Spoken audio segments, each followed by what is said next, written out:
लक्ष्मी नारायण बहुत भोला लड़का था। वह प्रतिदिन रात में सोने से पहले अपनी दादी से कहानी सुनाने को कहता था। दादी उसे नागलोक, पाताल लोक, चंद्रलोक, सूर्यलोक आदि की कहानी सुनाया करती थी। एक दिन दादी ने उसे स्वर्ग का वर्णन सुनाया। स्वर्ग का वर्णन इतना सुंदर था कि उसे सुनकर लक्ष्मी नारायण स्वर्ग देखने के लिए हट करने लगा। दादी ने उसे बहुत समझाया कि मनुष्य स्वर्ग नहीं देख सकता, किंतु लक्ष्मी नारायण रोने लगा। रोते रोते ही वह सो गया। उसे स्वप्न में दिखाई पड़ा कि एक चमचम चमकते देवता उसके पास खड़े होकर कह रहे थे, बच्चे, स्वर्ग देखने के लिए मूल्य देना पड़ता है। तुम सर्कस देखने जाते हो तो टिकट देते हो ना, स्वर्ग देखने के लिए भी तुम्हें उसी प्रकार रुपए देने पड़ेंगे। स्वप्न में ही लक्ष्मी नारायण सोचने लगा कि मैं दादी से रुपए मांग लूंगा, लेकिन देवता ने कहा, स्वर्ग में तुम्हारे रुपए नहीं चलते, यहाँ तो भलाई और पुण्य कर्मों का रुपया चलता है। अच्छा, तुम यह डिबिया अपने पास रखो। जब तुम कोई अच्छा काम करोगे तो इसमें 1 रुपया आ जाएगा, और जब कोई बुरा काम करोगे तो 1 रुपया इसमें से उड़ जाएगा। जब यह डिबिया भर जाएगी तब तुम स्वर्ग देख सकोगे।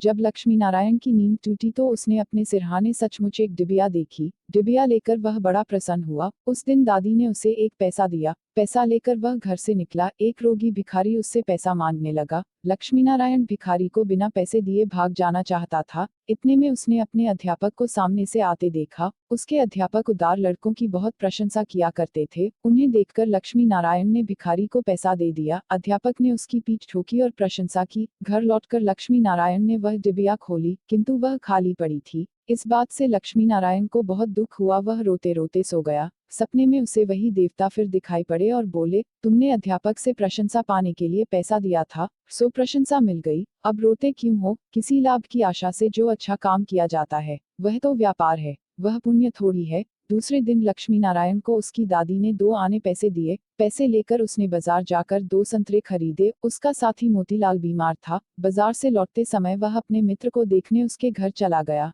मोतीलाल को देखने उसके घर वैद्य आए थे। वैद्य जी ने दवा देकर मोतीलाल की माता से कहा, इसे आज संतरे का रस देना। मोतीलाल की माता बहुत गरीब थी। वह रोने लगी और बोली, मैं मजदूरी करके पेट भरती हूँ। इस समय बेटे की बीमारी में कई दिन से काम करने नहीं जा सकी। मेरे पास संतरे खरीदने के लिए 1 पैसा भी नहीं है। लक्ष्मी नारायण ने अपने दोनों संतरे मोतीलाल की माँ को दिए। लक्ष्मी नारायण को आशीर्वाद देने लगी। घर आकर जब लक्ष्मी नारायण ने अपनी डिबिया खोली तो उसमें 2 रुपये चमक रहे थे। एक दिन लक्ष्मी नारायण खेल में लगा था। उसकी छोटी बहन वहां आई और उसके खिलौनों को उठाने लगी। लक्ष्मी नारायण ने उसको रोका। जब वह नहीं मानी तो उसने उसे पीट दिया। बेचारी लड़की रोने लगी। इस बार जब उसने डिबिया खोली तो देखा कि उसके पहले के इकट्ठे कई रुपए उड़ जाते हैं। उसे बड़ा पश्चाताप हुआ। आगे से उसने कोई बुरा काम नहीं करने का पक्का निश्चय कर लिया। लक्ष्मी नारायण पहले रुपए के लोभ से अच्छा काम करता था। धीरे धीरे उसका स्वभाव ही अच्छा काम करने का हो गया। अच्छा काम करते करते उसकी डिबिया रुपयों से भर गई। वह स्वर्ग देखने की आशा से प्रसन्न होता। उस डिबिया को लेकर वह अपने बगीचे में पहुंचा। लक्ष्मी नारायण ने देखा कि बगीचे में पेड़ के नीचे बैठा हुआ एक बूढ़ा साधु रो रहा है। वह दौड़ता हुआ साधु के पास गया और बोला, बाबा, आप क्यों रो रहे हैं? साधु बोला, बेटा, जैसी डिबिया तुम्हारे हाथ में है वैसी ही एक डिबिया मेरे पास थी। बहुत दिन परिश्रम करके मैंने उसे रुपयों से भरा था। बड़ी आशा थी कि उसके रुपयों से स्वर्ग देखूंगा, किंतु आज गंगा जी में स्नान करते समय वह डिबिया पानी में गिर गई। लक्ष्मी नारायण ने कहा, बाबा, आप रो मत, मेरी डिबिया भी भरी हुई है, आप इसे ले लो। साधु बोला, तुमने इसे बड़े परिश्रम से भरा है, तुम्हें इसे देने से दुख होगा। लक्ष्मी नारायण ने कहा, मुझे दुख नहीं होगा बाबा, मैं तो लड़का हूँ, मुझे अभी पता नहीं कितने दिन जीना है, मैं तो ऐसी कई डिबिया रुपए इकट्ठे कर सकता हूँ। आप बुढ़े हो गए हैं, आप अब दूसरी डिबिया पता नहीं भर पाओगे या नहीं, मेरी डिबिया ले लीजिए। साधु ने डिबिया लेकर लक्ष्मी नारायण के नेत्रों पर हाथ फेर दिया। लक्ष्मी नारायण के नेत्र बंद हो गए। उसे स्वर्ग दिखाई पड़ने लगा। ऐसा सुंदर स्वर्ग की दादी जी ने स्वर्ग का वर्णन किया था। वह वर्णन तो स्वर्ग के एक कोने का भी ठीक वर्णन नहीं था। जब लक्ष्मी नारायण ने नेत्र खोला तो साधु के बदले स्वप्न में दिखाई पड़ने वाला वही देवता उसके सामने प्रत्यक्ष खड़ा था। देवता ने कहा, बेटा,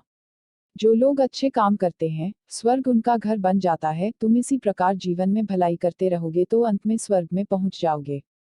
देवता इतना कहकर वही अदृश्य हो गए। कहानी की शिक्षा, मनुष्य जैसे काम करता है वैसा उसका स्वभाव हो जाता है। जो बुरे काम करता है उसका स्वभाव बुरा हो जाता है, उसे फिर बुरा काम करने में ही आनंद आता है। जो अच्छा काम करता है उसका स्वभाव अच्छा हो जाता है, उसे बुरा काम करने की बात भी बहुत बुरी लगती है।